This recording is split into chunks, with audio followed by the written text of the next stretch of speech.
We're back. Hello again. What is that thing? We began last episode and this episode on both like sentences that are like that you can just potentially lewd as you want. Yeah. What is that thing? Amicus clears his throat. What? That voice. I nod up at the ceiling in the vague direction of where I heard the sound come from. The thing that can apparently sense my hostile intents. Oh. Amicus looks up at the ceiling too. It's hard to say out loud. That's Computatrum, or Com. He's pretty annoying, aren't you, Com? You did a really good job. I can provide diagnostics on the ship, on the mood and competence of the crewmates, on... Thank you, Com. Anyway, he's not actually a sapient. He's a program that can process language and spit out information stored in his database. Amicus pauses. I'm sorry. You probably don't understand what I'm talking about. I think I do. Artificial intelligence, maybe. I reach instinctively for the pocket of my jeans, but I remember that I'd left my phone on the bedside table. Amicus's eyes widen once again, and again I wonder if I should be keeping my mouth shut. Revealing how much I know seems to be some sort of trigger for him. He's gonna harvest our brains. So have you been in space before? No. I look out the window, staring at the stars. Okay. Have your people ever been to space? No, we haven't. Do you know what atoms are? Nuclear energy, maybe? No. Based on Nexus analysis on Earth, these statements appear to be misleading, Amicus. I glance at the ceiling again, realizing now that I've got a constant spy above me. I look back at Amicus, and we stare at each other in silence for a long moment. Then I realize how absurd all this is. What do you want with me? Amicus looks away, seeming to think. Well, it's part of a program on my planet to introduce new aliens to the Galaxius. What is that? It's the Greater Galactic Civilization, Marrow. It's a gradual strategy to slowly introduce Earth to the idea of other sapiens.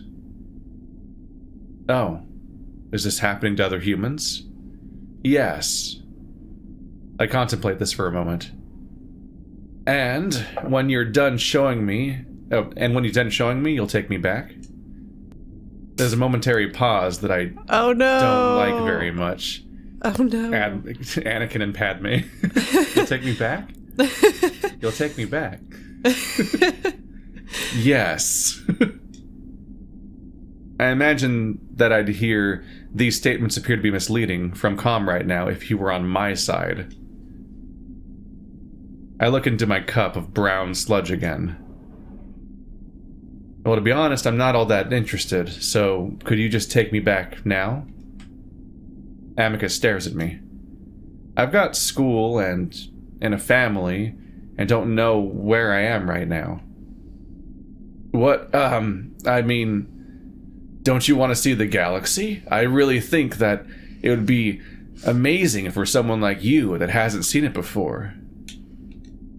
The wolf starts fidgeting with his paws, not looking at me, choosing to stare out the windows. He isn't wrong. It would be pretty cool to see the galaxy, but not with someone like him who kidnapped me, taking me somewhere for a reason that he isn't telling me. No, I actually want to go home right now. Amicus stares at me for a full 10 seconds before looking away. Oh. How about we wait until we get to my home, and then we can discuss it? No. Take me back. I feel my heart hammering in my chest, and then I start to realize that this alien is definitely not going to take me back. I stand up, and Amicus flinches and brings his paws up to his chest, as if I'm going to attack him. He looks so scared of you, and you're not even... I'm assuming you're just some fucking... He's probably like a foot taller than me or more. Young guy. Like, yeah, I was going to say... And he's like a widescreen person. Yeah. Yeah. We stay like that for a while. Yeah, I don't think you look like him. I don't picture that. No. I'm breathing hard, staring down at the wolf while Amicus stares back at me, wide-eyed. Finally, Amicus lets out a big sigh, looking back at the window. Okay, I'm going to take you back. I'm sorry. I watch him for a moment, looking for signs of sincerity, but he still won't look at me. Really? Yes, but it's complicated. We're, on a trajectory for Adastra. It'll take time for us to turn around. I keep watching him, not sure what to do. I feel like he's lying. But if he is, there's really nothing I can do about it. I'm stuck here with him, probably millions of miles from Earth, with no way of knowing how to get back. So I just stand there, arms folded tightly against my chest, staring out the window too. That's when I see a star brighter than all the others, almost too bright to look at. Is that the sun? The what? Is that my star, my planet's star? Amicus squints in the direction I'm looking in. Oh, yeah. Yeah, that's your star. I can't remember the name we have for it. It's a bunch of numbers. How far are we? How far away are we? Not far. We could get back there in no time. Amicus stands up next to me, seeming to stretch. So, are we going back?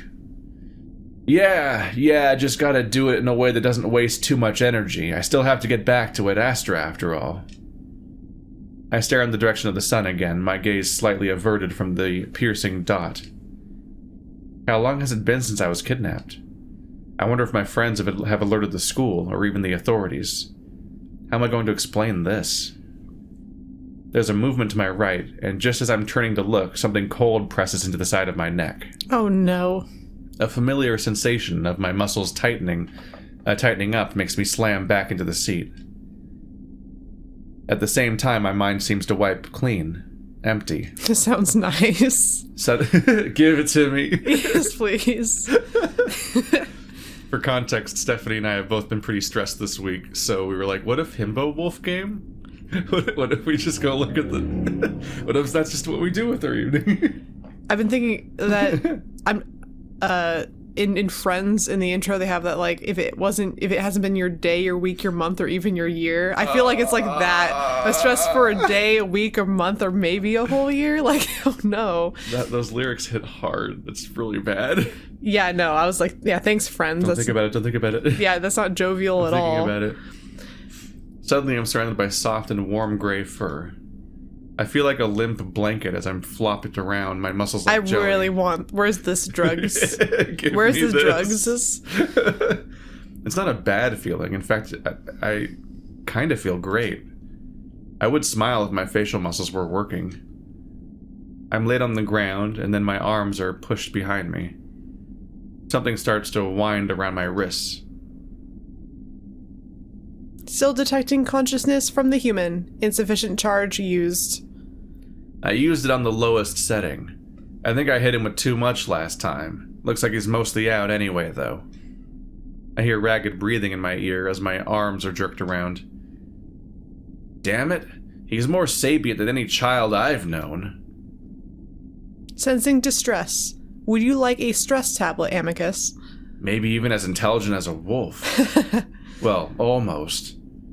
If they've been to space, then they're far past level 5. I wonder how he'd feel if he saw a wolf. A wolf? Yeah. Yeah. It's like a question that I'm like, how's that work in this world exactly? Yeah, that's a good question. What would you think about that?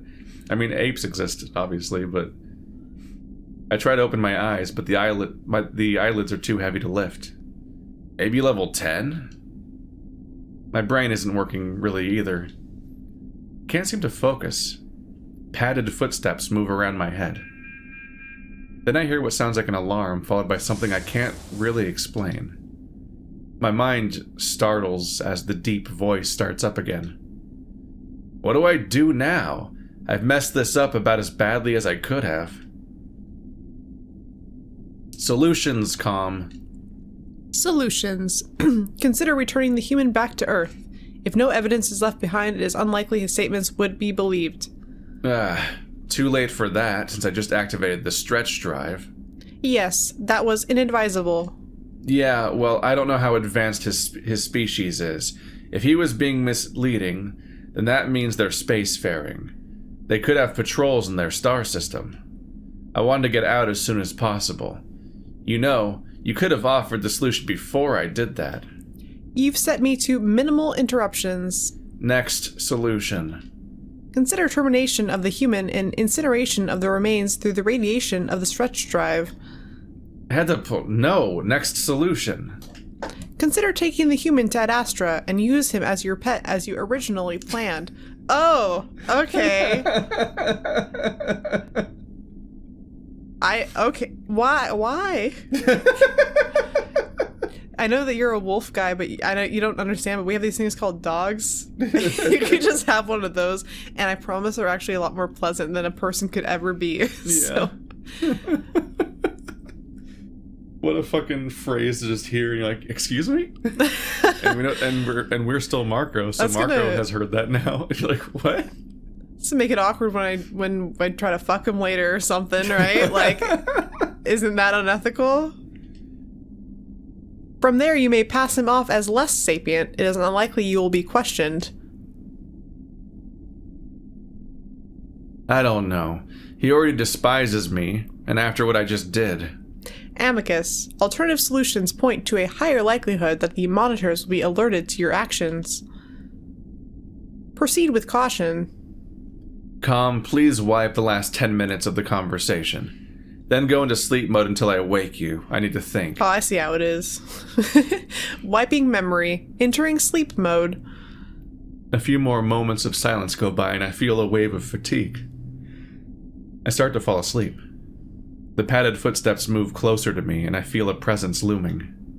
Then something heavy and soft rests on my forearm.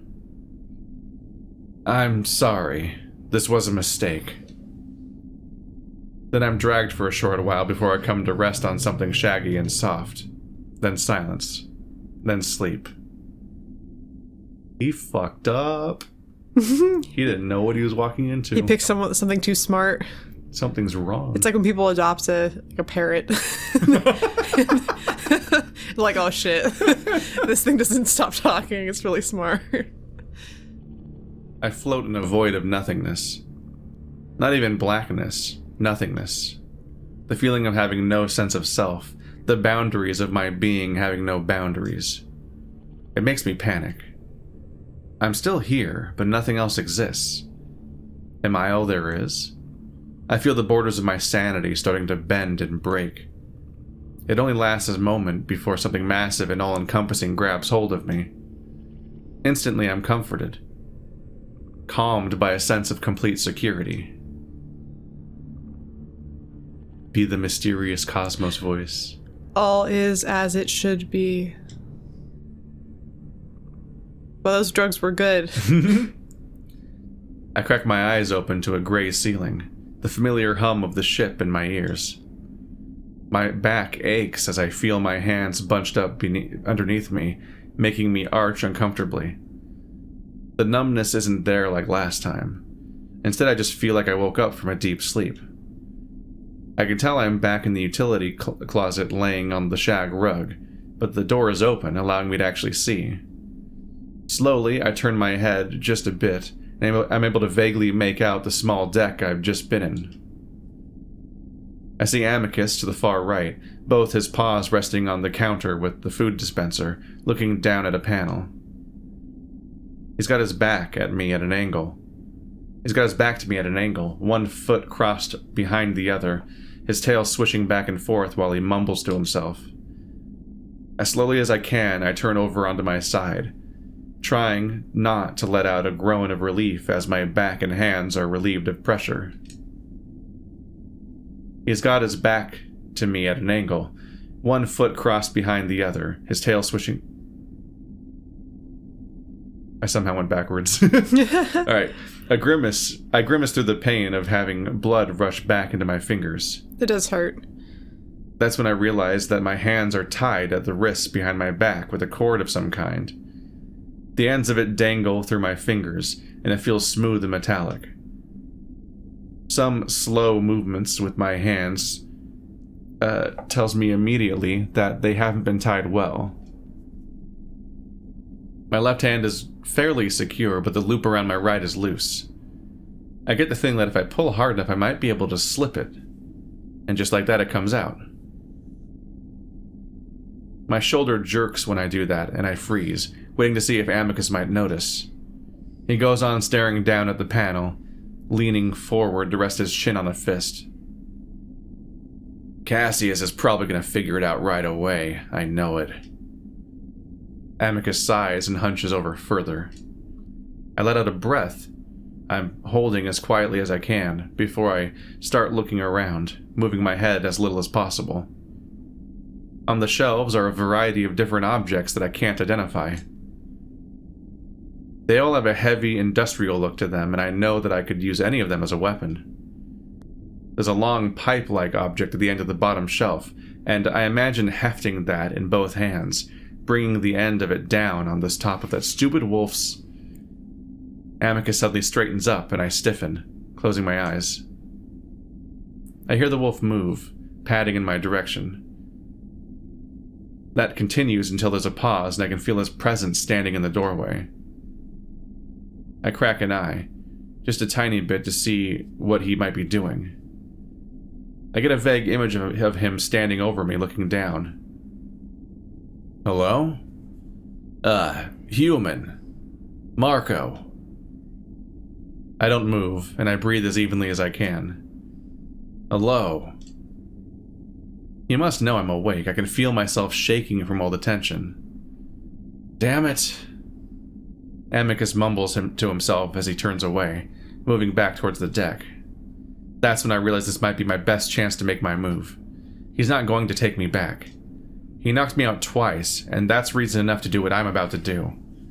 As quietly as I can, I roll over and reach out for the metal pipe.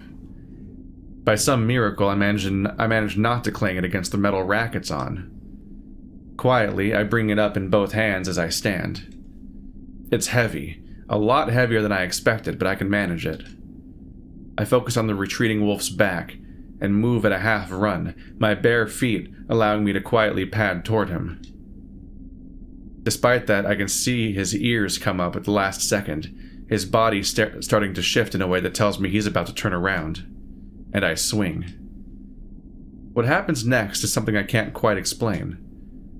I aim for his head, wanting to cause as much damage as possible, not really thinking about the consequences of what might happen if I actually seriously injure or even kill him. But for some inexplicable reason, the trajectory of my swing suddenly dips down, as if caused by some invisible magnet, making me miss Amicus's head. The strange force doesn't lessen the power of my swing, though, and it carries through to land with a hard, meaty thump into the side of the wolf's thick neck. Hard, meaty thump. Ah! Amicus cringes, both paws moving to cover the back and side of his neck, dropping into a crouch. He looks back at me, his eyes wide and wild, an expression that sends a shot of fear into my body. I suddenly see him as a wild animal, a wild, scared, and very angry animal. I raise the pipe again, over my head to bring down on the head I just missed. But Amicus is fast. He leaps up from the crouch, in an upward and forward motion straight into my chest. I wheeze, but manage to stay on my feet as the wolf carries me backward to slam against the wall of the deck. Amicus snarls into my face, teeth bared, one eye wincing shut. I struggle, but there's no way. He handles me like a rag doll, like a toy. This must be how someone feels during a wild animal attack, completely helpless, suddenly wondering why evolution left us so damn defenseless. What the hell are you doing? Ah! Amicus yells at me as he lets go of one of my wrists to put a paw on his neck, cringing as he does. Damn it!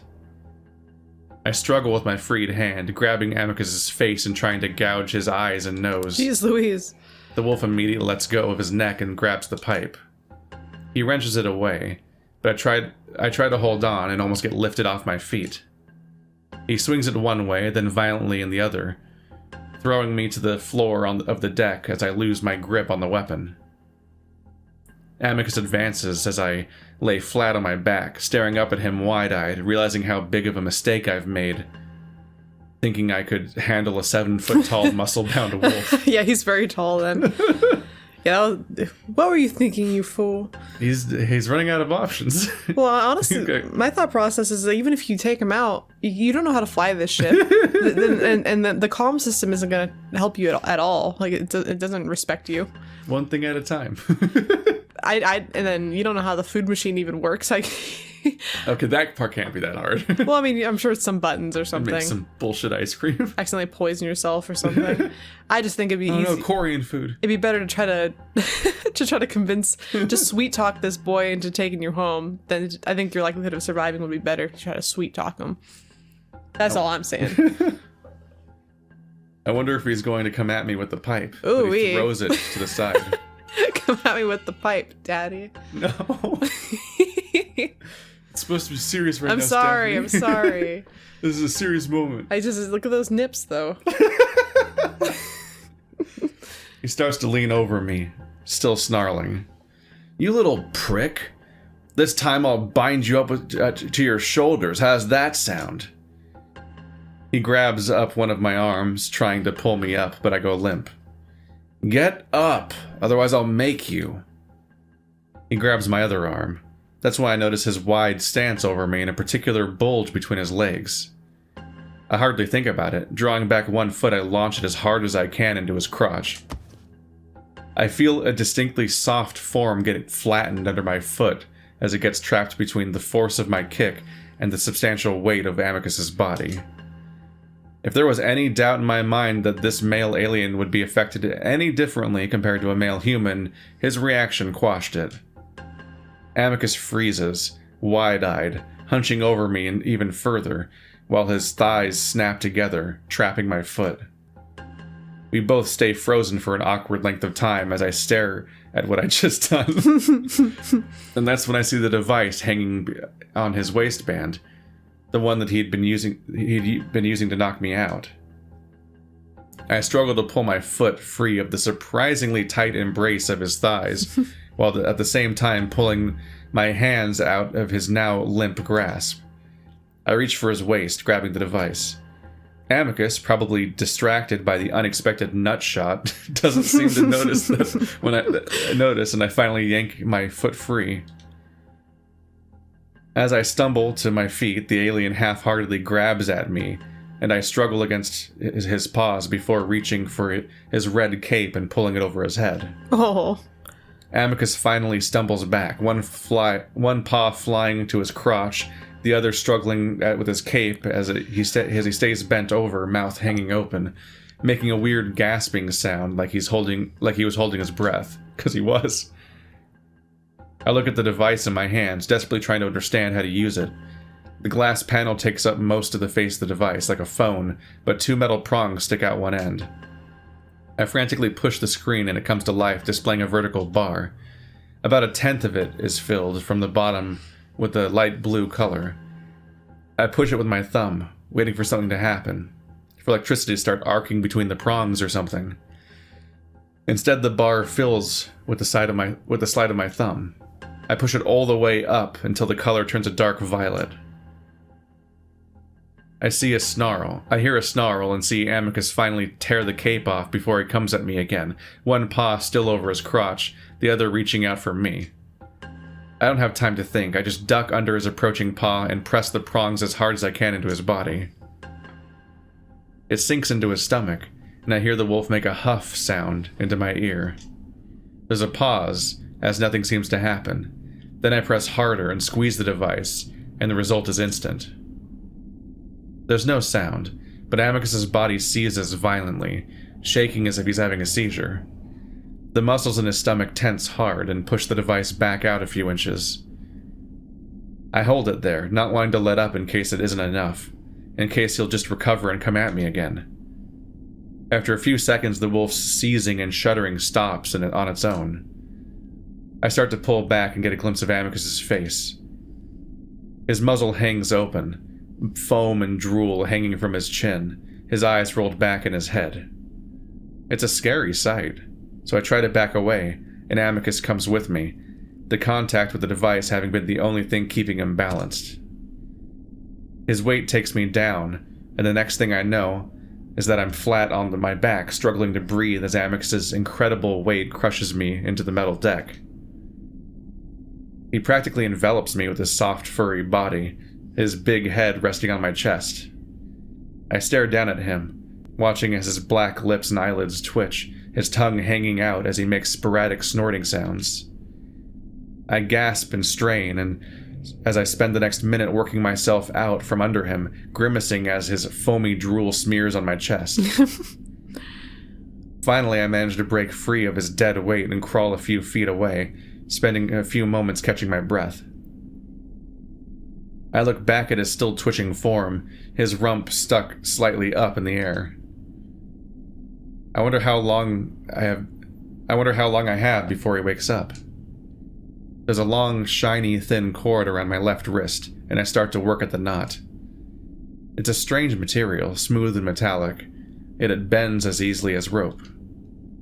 It's a pain in the ass to get undone, though. It's like the dumb wolf just put as many knots into it as he could. He probably had no idea what he was doing, and now it makes sense why I was able to get out of it so easily. While I'm undoing the mess, I keep looking over at him.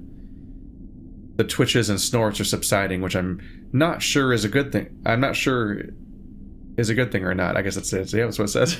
Come on. Come on. I grunt as I finally pull the last tangle out, straightening the metal rope thing out in both my hands. I look between it and the knocked out wolf in front of me, giving my head a little shake. What the fuck is even happening? Fair? That is, yeah, very fair. Well, you just defeated a wolf despite all expectations. It's not, I know it's like not at all sexy, but that just reminded me of the English Mastiff my family used to have, and when you'd lay on the ground, she'd come lay on top of you, and she'd just put her big head on your chest, and she'd drool over you. And her head was like twice as big as my head, just because they're like 200-pound dogs. Yeah, they're like an impossibly large dog. It was surreal. But there was like a sweetness to like her just like trying to cuddle with me on the floor, and I'm just like, I'm dying. Your head's so heavy. But she just leave like a smear of slobber as she got up on my shirt. Gross. But that actually gave me a very fond, nostalgic flashbacks to my old dog. Remember that time you tased your dog? No, but there's still time. There's still time. I look over at Kiki. She wags her tail. She's so excited about the tasing she's gonna get. What the fuck is even happening? I get to work, planting my butt on Amicus's as I pull both of his paws behind his back. I have some difficulty keeping my balance as I lift his heavy arms and start winding the rope around his wrists.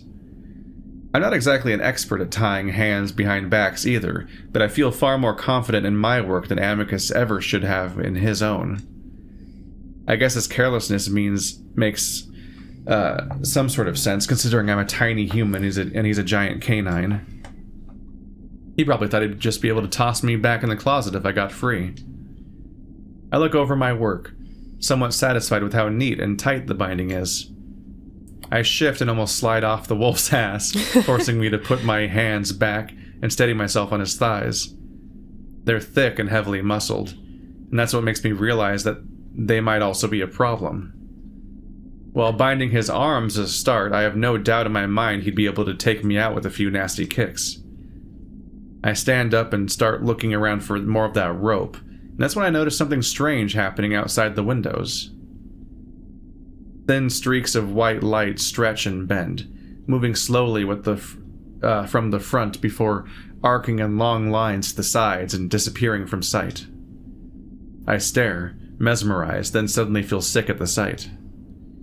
I avert my eyes, looking at the wall while I watch the strange light show out of the corner of my eye.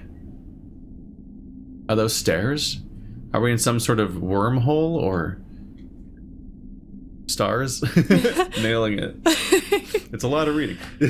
You're doing great, champ. Are those stars? Are we in some sort of wormhole or what was it called? Hyperspace? Light speed to indoor. That's That's no moon. I start to get the feeling that I'm very, very far from Earth now, which makes me feel even more sick. I want to keep my mind off it, so I set about searching the deck for more of that metal rope, trying to ignore that we might be moving at the speed of light into the depths of space. I don't have much luck. Most everything in the ship is flushed to the surface with very few moving parts. I end up going back to the utility closet, and that's when I see that metal polygon with the long cord sticking out of it, the one I'd knocked off the shelf earlier. I lean over and pull at it, deciding that it should hold, even if it's more plasticky and not metal. 5 minutes later, I have his legs bound together. I search around for the taser for another minute before finding it pinned between Amicus's chest and the deck. I'm hot and sweaty as I finally sit back against the opposite wall, staring at the face-down wolf and his bindings. I weigh the taser in my hand, going over scenarios in my mind for what I'm about to say to him when he wakes back up. Now it's your turn to be awkward because you tased someone and you get to just fucking live with that afterwards. Which Amicus did twice now. Well, it must be good to have the shoe on the other foot, you know what I'm saying? It's probably more fun to tase people than it is to be tased. Yeah. No, I know what I'd pick. I'm not sure how long it takes, an hour, maybe 2, before Amicus starts to stir. First he groans, then he rolls over a few times, then draws up his bound legs before trying to work his paws free.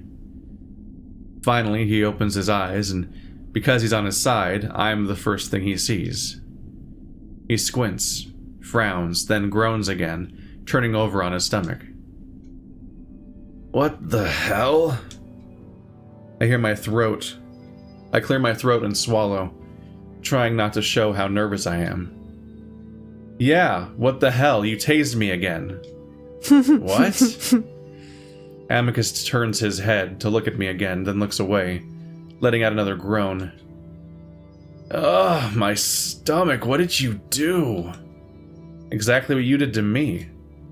I hold up my taser, turning it in the light so that the wolf can fully see it. Amicus stares at it for a moment before letting his face fall back to the floor of the deck. Oh, gods, I feel like I'm on fire. Did you use it at full power? What the hell is wrong with you? Despite my fear and anxiety over this entire situation, I'm able to feel indignant. Me? You did the same to me, then lied to me, then tased me again, then tied me up. You're crazy. I would never use full power on anyone. How are you supposed to know? Shame on him. Amicus seems to ignore my rant as he rolls onto his back, arching over his tied paws, probably stretching out the muscles that I'd hit with the taser. I wait a while longer, listening to the grunts, groans, and complaints as Amicus continues to whine. I'm not that stupid, though. I can tell he's stalling for time, trying to figure out a way to get out of this. I stand up. Take me home. Amicus opens one eye, glaring at me. What? I said take me home. Amicus goes quiet for a moment, his eyes closed. Then he forces himself to sit up, visibly cringing as he's forced to use his stomach muscles. He scoots back with more complaints, until he plants his back against the wall behind him. I see his shoulders shift, his biceps bulging, and can tell that he's working and testing the restraints. I raise the taser. Stop moving, or I'm gonna hit you again. Fuck off. Ooh. I move toward him, brandishing the taser like a sword. I don't think we're supposed to think that his arms are free the way they look like they are. No, this image doesn't depict his position. Yeah. Hey! Amicus kicks his feet up, trying to block my attack. Now I see real fear in his eyes. Then stop moving and tell me how we get back. I don't really want to shock him again. It did look really painful, and on top of that, I don't want to knock him out for hours while our little ship is hurtling through space. Amicus glances at me for a moment, his feet still in the air before he slowly lowers them. I'll show you if you let me go. No, you say, I'll tase you again if you don't show me. Yep. I actually laugh, and the sound seems to startle the wolf. Are you kidding me? Why should I trust you at all after what you've done to me? Amicus's ears flatten. Tell me where the hell you're taking me and why. Otherwise, I will zap you again. What? He seems at a loss for words. I can't tell you. I glare for a moment, and I consider just jabbing him again right then and there. Why not? The wolf remains silent as he looks away from me. I feel myself getting even more angry. I'm tired of this alien holding me hostage. Well, I guess I'll just have to figure it out on my own then. I turn away and start moving toward the front of the deck. Amicus shifts around behind me. What? You don't know the first thing about this ship, don't... The big wolf grunts as he tries to get his feet under him. Don't touch anything. I ignore him and move to the panels, looking them over. The big one in the middle looks promising, and I start poking at it. I know I won't be able to figure out how to turn the ship around, but the wolf's worry over me touching the panels gives me an idea. I can probably mess things up to the point where he'll have to tell me what he's doing. Or else I might be able to get... Okay, I was like, I lost the thread of the sentence, and I'm like, hang on a minute. I can probably mess things up to the point where he'll have to tell me what he's doing, or even how I might be able to get back. There aren't many other options aside from torturing him, something I really don't want to do. Just mess with the thermostat. He'll hate that. He'll hate that. It'll drive him crazy. It's like 2 degrees too high. We're going to spend so much on power. No! You turned on the laundry machine before 6 p.m. PG&E's going to have my balls. The lines and shapes move with my finger, and Roman numerals pop up randomly here and there. There's a detail. Hey, what are you doing? Amicus huffs and puffs behind me, just as a circle appears and compresses around my finger, like it's zeroed in on something. I look back to see Amicus hobbling up onto his tied-together feet, looking just about ready to top over. You have no idea what... I feel a soft vibration under my finger, not unlike my phone's haptic feedback. Overriding sleep mode. Locked on Stella 556425. No, calm, stop last directive. Voice commands for piloting are reversed for the Emperor Amicus, or reserved for the Emperor Human, Amicus. stop. Amicus starts hopping toward me on his bound feet, and I scramble to the side so he doesn't run into me. No, no, no. The wolf stares down at the panel, and I look out the window as the stars seem to curve all the way to my right, making me feel sick again. And the next thing I know, the cabin is lit up with an ominous red glow. Oh no! right into a star. Pressing buttons and seeing what happens. Well, it's a big old ball of consequences. This game's actually a lot shorter than I thought it was. It ends real credits, soon. Right. Hope you guys all enjoyed the finale. We got the bad ending.